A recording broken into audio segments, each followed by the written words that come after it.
welcome to my vlog, and today, samahan niyo ako gagawa ng items for my report. As you can see, super messy talaga ang paligid kapag gumagawa ko ng ganito. At ngayon, magsimula na tayo.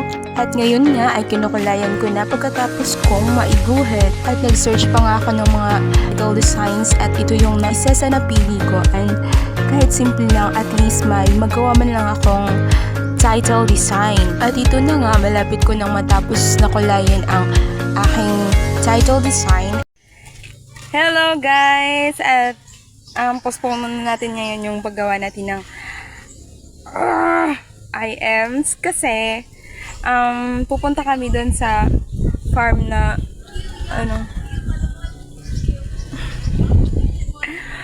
farm na binabantayan ng aking father, and mag-harvest kami ng sili. And now let's go!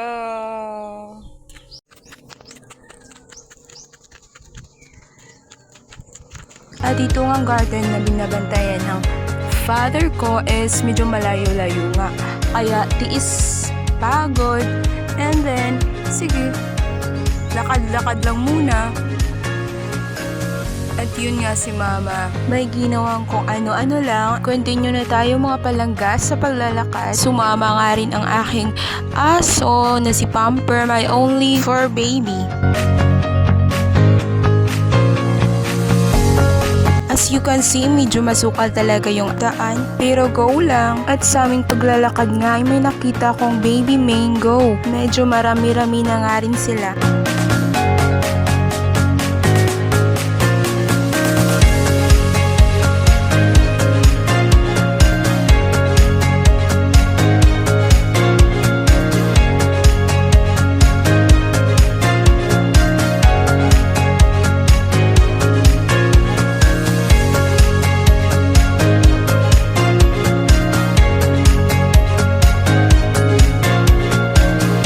On the way nga ay meron din akong nakitang mga kakaibang bulaklak, wildflowers na meron din kakaibang kagandahan.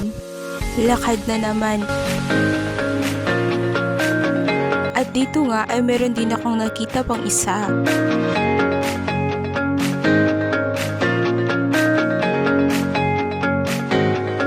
Lakad na naman tayo mga palangga.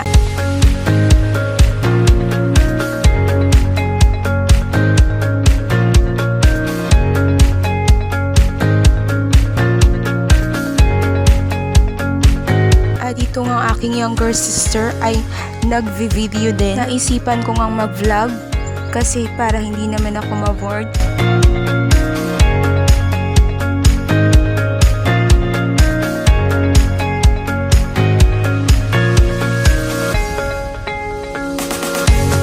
Green, green, green.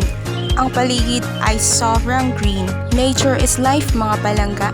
Kaya mahalin natin ang ating ecosystem and ang ating Mother Earth. At dito nga ay may maraming banana plants.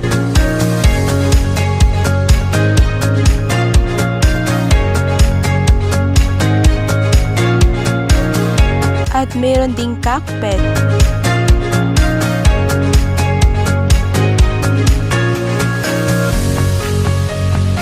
At cassava plants.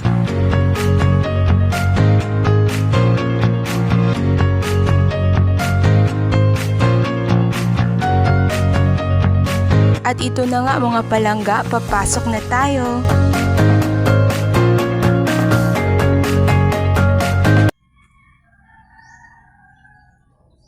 As you can see, sobrang lawak na talaga ng lupain.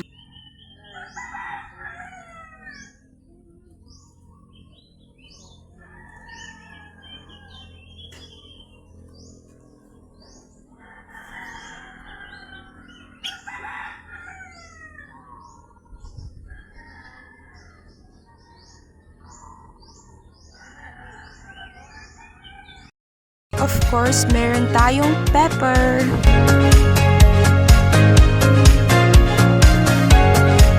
Yan.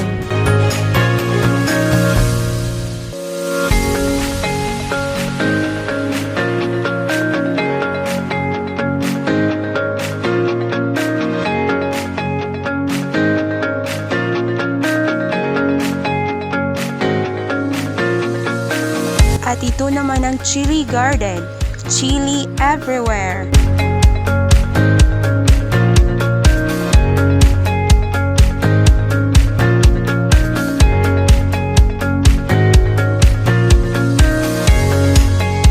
At ito nga ang aking younger sister nag-uuna ng mag-harvest ng chile. So sad nga lang kasi yung ibang chilies is nare-reject sila kasi nga may mga depekto sa kanilang mga balat. Yung na-harvest nga namin is medyo kaunti na lang. Hello mother! At dito ay may mga baby chilies, bagong itinanim pa lang.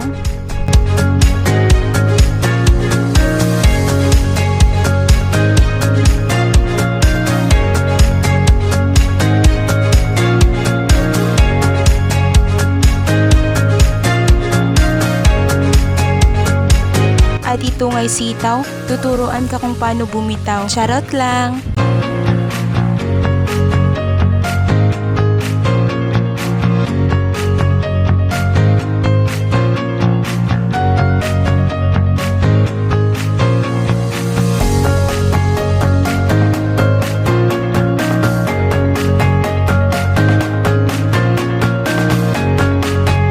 Meron din tayong squash para malimutan mo na si crush. Haha, eme. Ito nga'y other side ng lupain. Sobrang lawak nga pala talaga, mga palangga.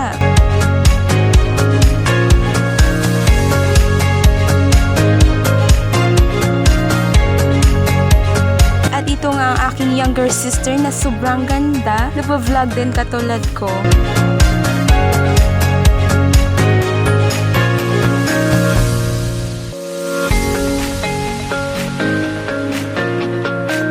Nagkalat na talaga ang mga vloggers ngayon, mga palangga. At sino ba naman ang hindi maiinganyo, diba? At ito nga ang younger sister ko, sobrang kulit. Akala niya siguro bata pa siya. Sige, sumayaw ka lang dyan. Parang addict to. Charot. Masaya lang siguro siya sa buhay. At ito ngang mother at father ko masipag magtanim. At lalo na ang mag-harvest. Meron din tayong sweet potato plants.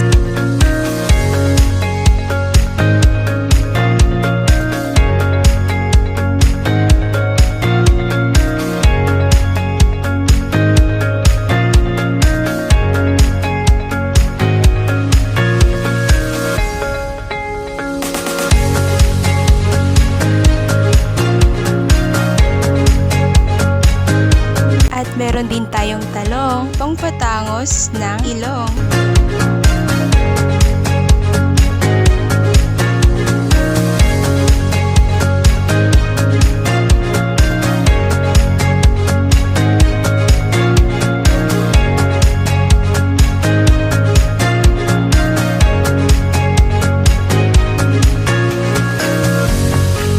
Lady's finger or okra. Okra ko wala ka.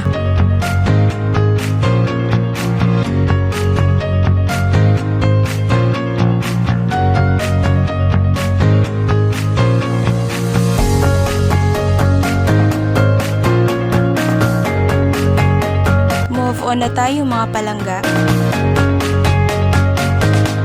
Eto makahiya para sa mga taong gustong mag-confess pero nahihiya. Sa wakas natapos din, sa init ba naman ng panahon? Ay, thank God, makakauwi na rin.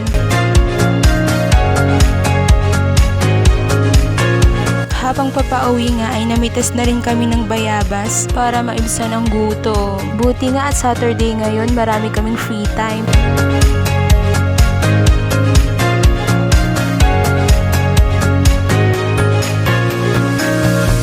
Ang asim sarap. Ang laki nga mga palangga. Nakadalawa na rin. Pag-uwi nga ay tinapos ko na ang aking instructional materials, and as you can see nga is patungkol ito sa mga indigenous community sa Pilipinas. At ang report ko nga ay patungkol sa mga Iranon people.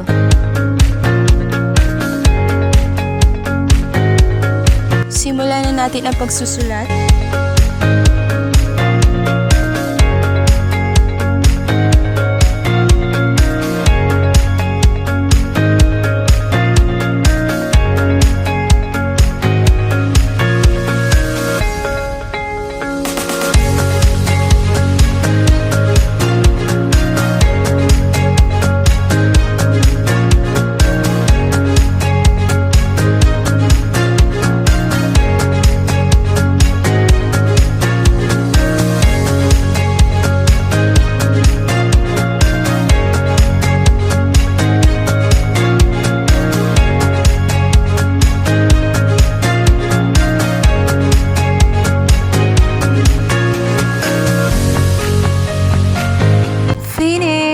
Don't forget to subscribe mga palangga.